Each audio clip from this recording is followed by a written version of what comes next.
नीतीश ने अयोध्या नहीं जाकर इंडिया को दिया अंतिम मौका। बीजेपी के दरवाजे अभी भी हैं खुले। लोकसभा चुनावों के आहट के बीच राम मंदिर सुर्खियों में है। ऐसा कहा जा रहा है कि आगामी लोकसभा चुनावों में राम मंदिर बड़ा चुनावी मुद्दा बन सकता है। देखें तो राम मंदिर के प्राण प्रतिष्ठा समारोह में विपक्ष के कई दलों को भी न्योता दिया गया था, लेकिन कुछ दलों ने इसमें शामिल होने से साफ इनकार कर दिया। वहीं कुछ दलों का कहना है कि वे जल्द ही जाकर दर्शन करेंगे, लेकिन लोगों की नजरें नीतीश कुमार पर टिकी हुई थी कि वे इस समारोह में शामिल होते हैं या नहीं। खासकर जिस तरह से उनके पाला बदलने की चर्चा तेज है, ऐसे में राम मंदिर प्राण प्रतिष्ठा समारोह में उनकी उपस्थिति से इन अटकलों को और हवा मिल सकती थी, पर नीतीश कुमार इसमें शामिल नहीं हुए। ऐसे में सवाल यह है कि क्या नीतीश कुमार ने इंडिया गठबंधन को फिर से मौका दिया है? क्या बीजेपी के दरवाजे अभी भी उनके लिए खुले नजर आ रहे हैं?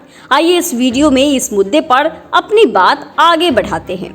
आपको बता दें कि नीतीश कुमार इस वक्त इंडिया गठबंधन के खिलाफ अपने सख्त तेवर को लेकर चर्चा में बने हुए हैं। खासकर जदयू अध्यक्ष की कमान संभालने के बाद से उनके पार्टी के अन्य नेताओं के हाव भाव भी बदले बदले नजर आ रहे हैं। वहीं उन्होंने इंडिया गठबंधन के संयोजक का पद ठुकराकर पाला बदलने के अटकलों को और ज्यादा हवा दी है।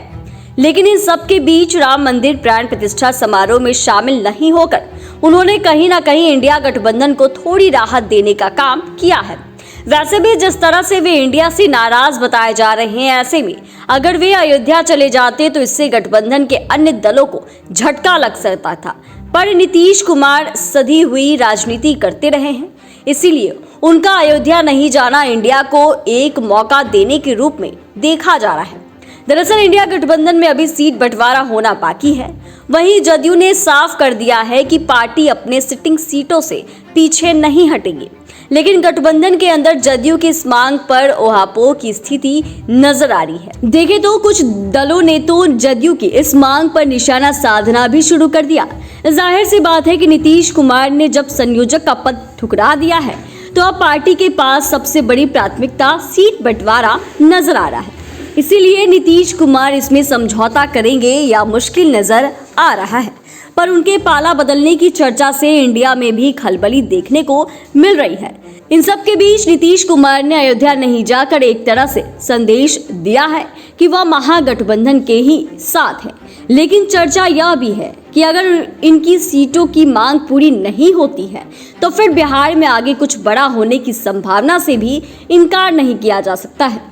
इसकी बड़ी वजह यह है कि बीजेपी की तरफ से नीतीश कुमार को एनडीए में शामिल करने के लिए सॉफ्ट संकेत मिल रहे हैं। एक तरफ जहां अमित शाह इशारों में नो एंट्री का बोर्ड हटाने के संकेत दे रहे हैं, तो दूसरी तरफ बीजेपी के अन्य बड़े नेता भी बता रहे हैं कि किस तरह नीतीश कुमार की एनडीए में वापसी हो सकती है। यानी कि नीतीश कुमार की एनडीए में वापसी के रास्ते अभी पूरी तरह से बंद नहीं हुए हैं। वैसे फिलहाल नीतीश कुमार ने अयोध्या नहीं जाकर गेंद महागठबंधन के पाले में डाल दिया है। ऐसे में अब देखना यह है कि महागठबंधन में सीट बंटवारे में जदयू के हिस्से में कितने सीटें आती है, क्योंकि इस मुद्दे को लेकर बिहार में खेल हो सकता है।